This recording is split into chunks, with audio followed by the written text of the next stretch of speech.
Hey guys, it's D.Bowie here, and I come today to try to answer what happened to SG. Most of you guys probably don't know, but I am from Brazil. I did cast a fair share of SG's games, and what I want you to understand about Game 1 is this. Here in Brazil, HFN is probably the most individually talented player there is. Because of that, SG always tried to play around him. He would play these very greedy cores like Alchemist and TA, switching roles with 4DR. It worked very well here, and that's probably why SG tried to pull that off in their first game against Secret. I don't want to dwell too much on why they lost the first game. I feel like it was a combination of very greedy supports experience-wise, and mid one just playing a top-tier Ember, completely shutting down two counters of the hero. The thing about SG though is that all their 3 cores are very talented players, and since their games here in Brazil, I always felt that they were superior playing a team fight style than just playing for Protect 1, because well, it allowed all the other cores and the supports to actually shine. This was the main difference between Game 1 and Games 2 and 3. HFN was playing carries that fought very well, that could farm, but they weren't ridiculously greedy, and this allowed space for the mid and off lane sharing the burden of such a hard game against Secret. One thing that people forget about for Protect 1 strats is that you're not only taking all of the gold of the map, you're also taking most of the responsibility in your back as well. That combined with roamers being so popular right now actually hinder for Protect 1 strats in my opinion, since it's easier to pinpoint and shut down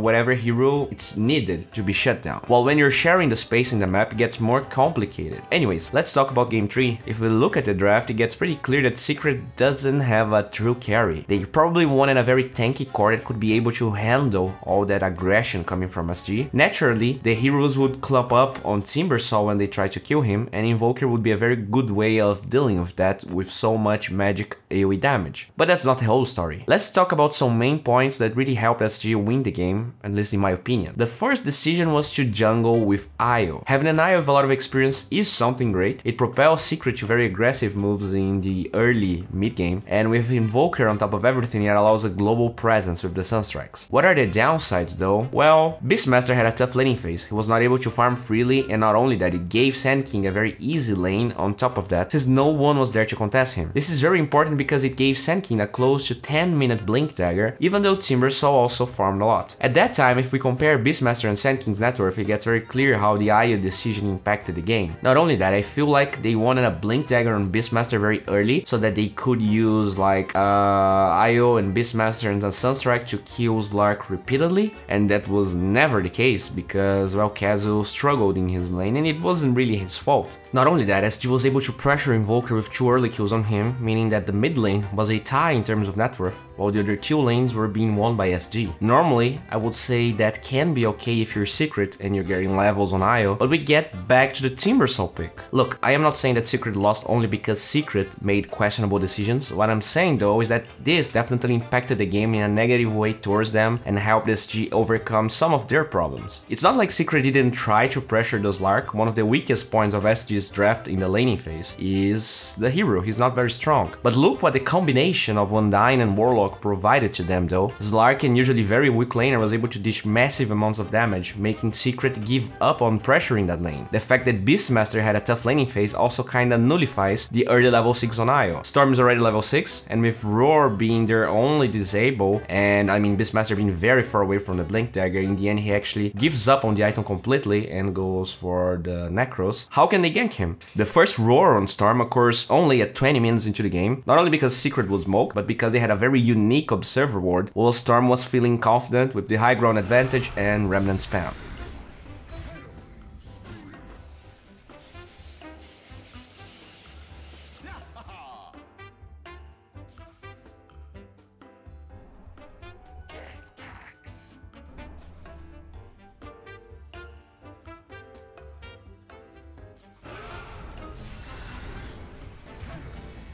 I did talk a lot about Secret's decisions, and here we can see one SG play that really changed the flow of the game in my opinion. They get Shadow Blade on Slark, and instead of going for an aggressive move, which is, I guess, very natural when you're playing Slark, they know it's super hard, since there's an Io, Timbersaw, Beastmaster counter initiation. They actually bait their own Slark that just got the Shadow Blade. You can see that this was a bait because of the huge quantity of sentries that SG committed in that area to be sure Sand King and Warlock were not spotted. To be honest, Secret's Hawk's position was not perfect, but kudos to SG, their position was crispy and they knew they were not being seen. And even though Slark dies, they get a great trade thanks to Adriano's TPs. We can clearly see how Secret's strategy was supposed to be tailored around the Timbersaw, because Io even commits a buyback to save him. Since SG didn't initiate that fight, they were actually being initiated in their side of the map, the buyback is too late, and they end up getting a great trade thanks to Tavos burrow strikes. Even after dying, Slark is the top of the net worth. Most teams will be super happy with that engagement. They baited Secret and got a nice trade in return. But Io's relocate is on cooldown, and guess who's farming the mid lane while Timber and Beastmaster show in the bottom lane. Not only that, Secret was feeling safe because they had Vision of Storm with that ward, but thanks to HFN bringing Duster that kill and engaging from a very clever angle, they get another kill, and this time they can play aggressively since Secret's cooldowns are not up. SG's Storm pick was not only clever because Secret lacked stuns and because he's great at finding Bounty Hunter every teamfight. In this clip, Puppy ends up breaking the smoke, but he dies, which in the end was probably a better trade for Secret, since they only lose their captain because of the mobility that SG's draft has. But because SG's lineup really dissuades an anti-mage pick, a natural Storm Spirit counter, and Secret had less pick. Not only their plan was about farming Io in the jungle very early, which would make AM's life hell against that Sand King, they already have a greedy Invoker pick against very aggressive heroes on SG's side. Talking about the draft again, we can start to see how Secret's damage doesn't really scale all that much. Since HFN was able to keep his farm up the entire game, and this goes back to him not being pressured, there's no way that one roar like that is able to kill him. Undying also helps, and even though Storm dies again, Tavo shows up with great Sand King play. During most of the engagements, he always went for great Sand King stuns, never trying to stun only one hero. He was one of the MVPs of that game for sure.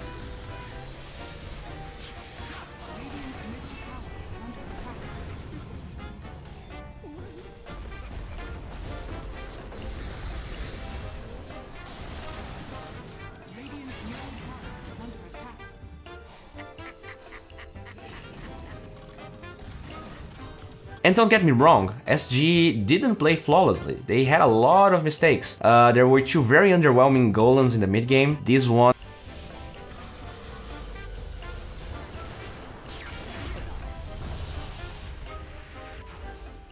and this one here, that allowed Secret to get kills in return, especially on Slark that had Jam in that engagement.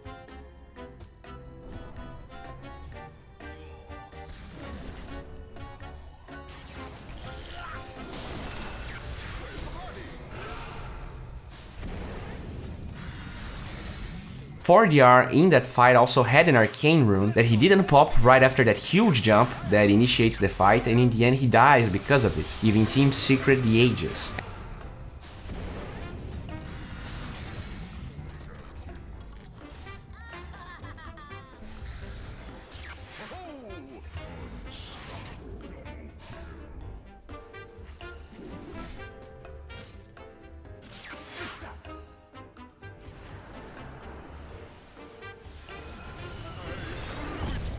At some point in the game, I feel like SG committed two key mistakes that were not punished enough by Secret. There was one fight before where Secret poked in the high ground while Slark's BKB was on cooldown.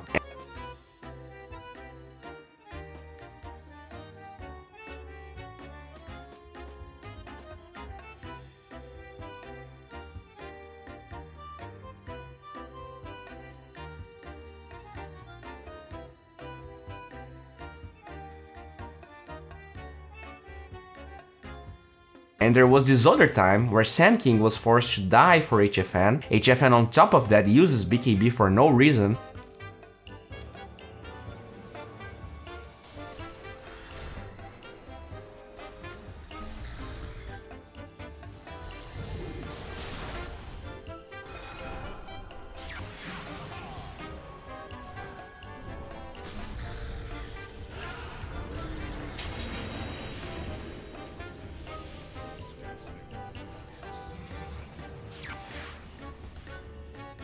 And again, Secret only goes for the tier 3. Yes, you can blame their draft, they have terrible tower hitters.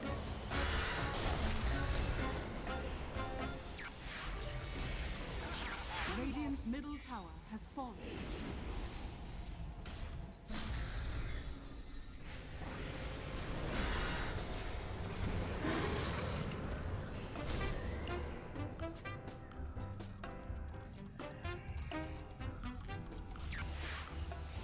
There were even more mid-game mistakes coming from SG. In this clip right here, HFN has Basher and goes for Invoker. Storm Spirit felt like this was going to be faster, so he zips back to help his allies, and Invoker survives in a time he had no buyback. He had just purchased Bloodthorn and was feeling immortal because of BKB and the IO presence.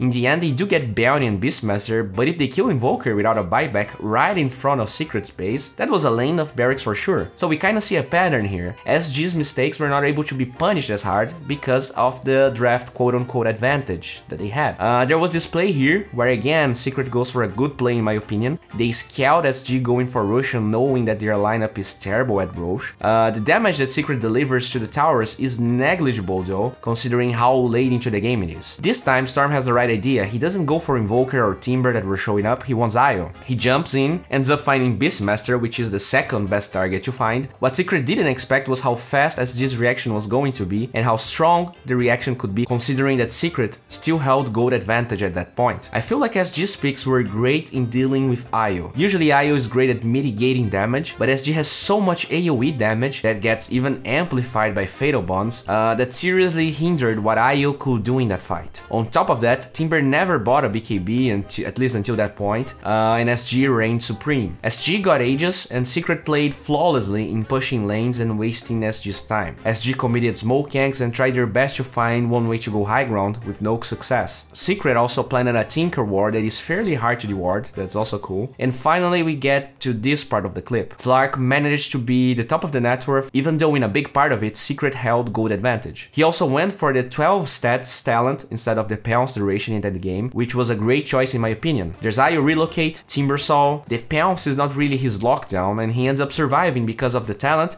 and his huge net worth.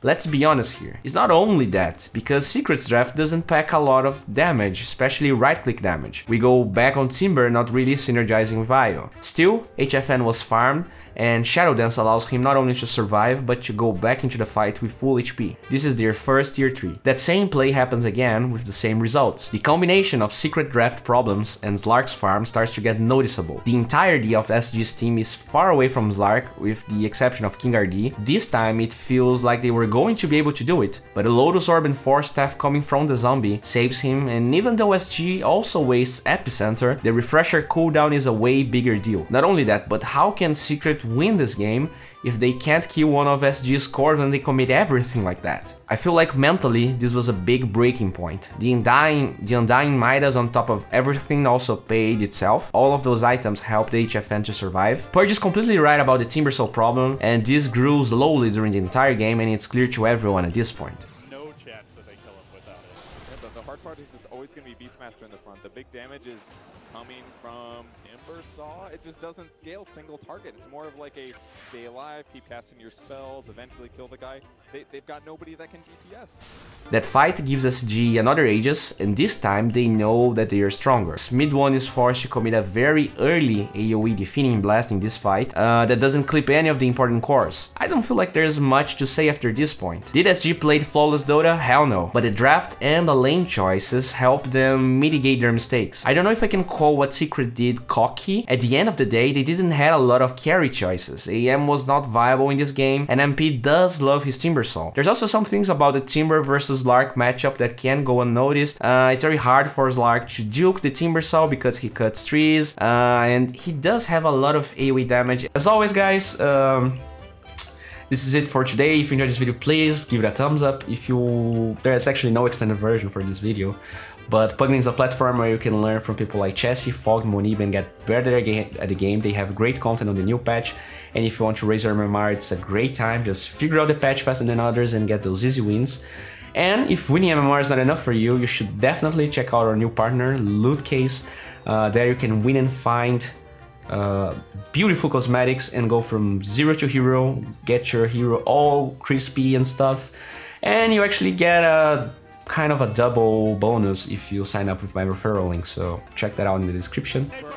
It's on to again, it's Tavo in the clutch. coming through. Puppy's next. Secret crumbling. Down he goes as well. And now the way lies open. Perhaps to the fountain. No, they say, let's take the throne. Let's show respect and let's end this game. They burrow mid one. They work on the invoker. They'll chew him up too. And SG have pulled out the miracle in Kiev. The comeback kids are in town today. The most discounted series of the day turns out to be by far the biggest upset, and we are about to see some very excited guys running onto the stage. Yeah, that was